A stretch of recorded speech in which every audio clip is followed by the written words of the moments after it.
出门在外睡觉时，记得在门把手上放一个衣架，作用真的厉害，关键时刻能保护自己，抓紧学一学。大家好，欢迎来到美食菜而味。每次迈进家门，对于独自在家的人，特别是独居女性朋友，夜晚那种孤独感，再加上周围陌生的环境，恐惧往往会悄然而生。要是居住地方治安差，或者人来人往嘈杂不堪，心里就更不踏实了。不过别担心，只需要在门把手上放一个衣架，就这么一个小动作，大门的防护效果直线上升，同时还能让你时刻保持警觉，安全感满满。操作方法很简单。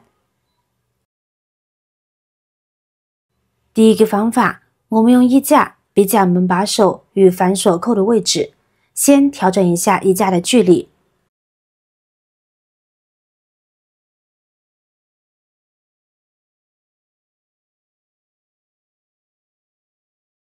调整到合适的距离后，再把衣架挂在门把上，扣住反锁扣。在扣住之前呢，我们先确保大门是呈现反锁的状态。尽管现在的门基本上呢都有反锁扣，但这样并不是十分安全。通过在门把后面呢放置衣架，并倒过来卡在反锁扣处，可以有效的防止外面的坏人打开大门。即便是小偷技术再高明，也无法扭动反锁扣打开大门。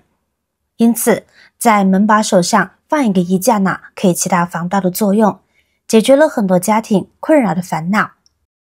利用一个衣架来自制内部锁扣，这样呢就能让锁扣锁得更紧、更安全。倘若实在是找不到合适的衣架，不要着急，在入睡前不妨将一个普通的水瓶轻轻地放置在门把手上面。这个看似随意的举动，实则是为了你的夜晚安全增添了一份保障。提前布置好这个简易的安全机关，一旦有不速之客试图潜入到你家中，当他们转动门把手推开房门的瞬间，水瓶呢会因为门的震动和角度变化而失去平衡，不可避免的自动掉落到地面。在寂静的环境中，水瓶掉落的声响会格外的突兀和响亮，这声响就如同尖锐的警报，瞬间打破平静，清晰地提醒你有人非法进入了你的家。对于独居人士而言，这份警示带来的是一份安心，在黑暗中给予自己一份面对未知危险的底气。不速之客听到了这动静，或许就心虚地离开了。而对于经常出差的人来说，即便远在他乡，想到家中布置的这个简单的装置，也能多一份安心。它无需复杂的安装步骤，也无需花费大量的金钱购买昂贵的安全设备，仅仅利用身边常见的水瓶，就能轻松实现安全警示功能，简单易行又极具实用性。生活中衣架呢还有很多神奇的用途哦。可能很多朋友晾晒鞋子，就只是将鞋子放在墙角或者是阳台上。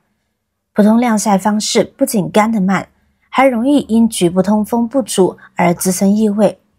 不过别担心，巧用衣架就能轻松解决这些难题。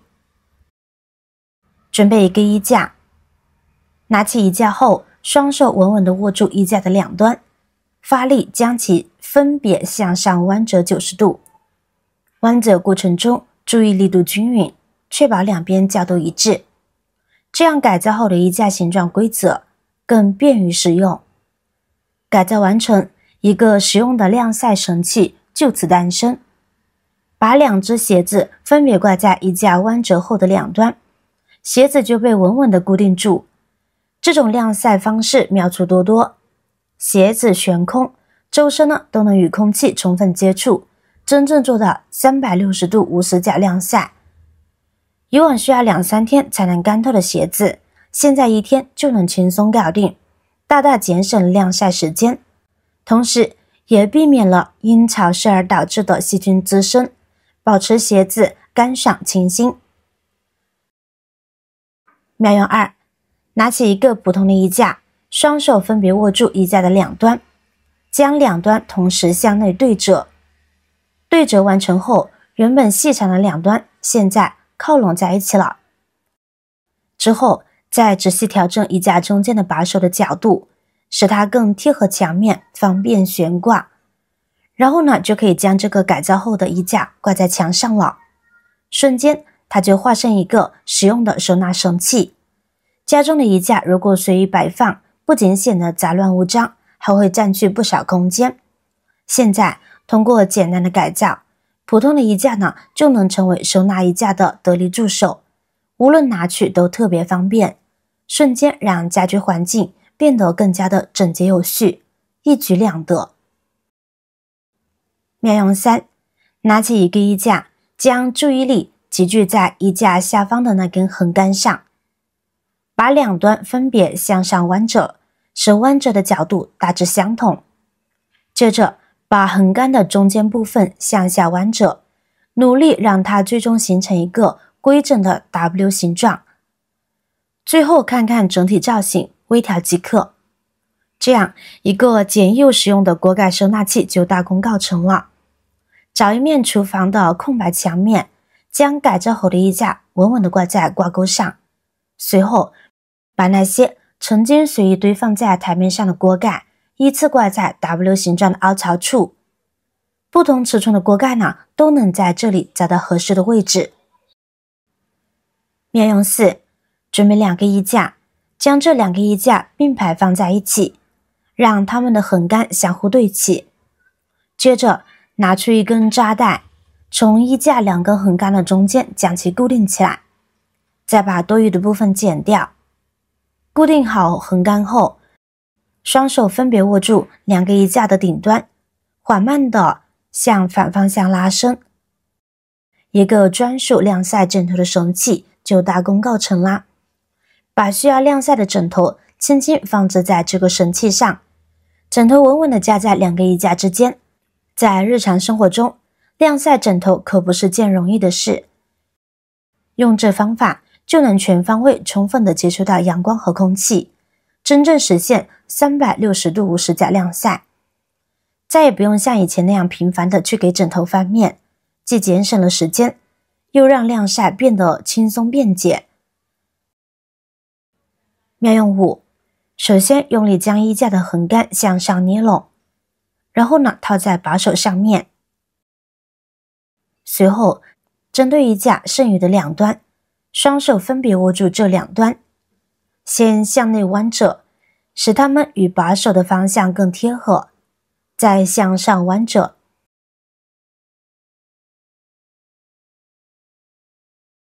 这样一个简单又独特的收纳器就制作完成了。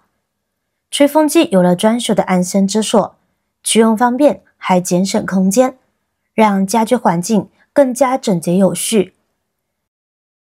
生活中许多看似普通的物品，通过巧妙改造与利用，都能发挥出意想不到的作用。这些小技巧不仅实用环保，还能为我们省钱，为生活带来便利与惊喜。快动手试试，让生活因这些创意小妙招变得更美好。好了，今天的视频内容呢就分享完了，记得点赞、转发、分享哦，希望可以帮助到更多的朋友。如果您看得高兴了，就随手关注我吧，感谢您的支持，我是瑶瑶，我们下期视频再见。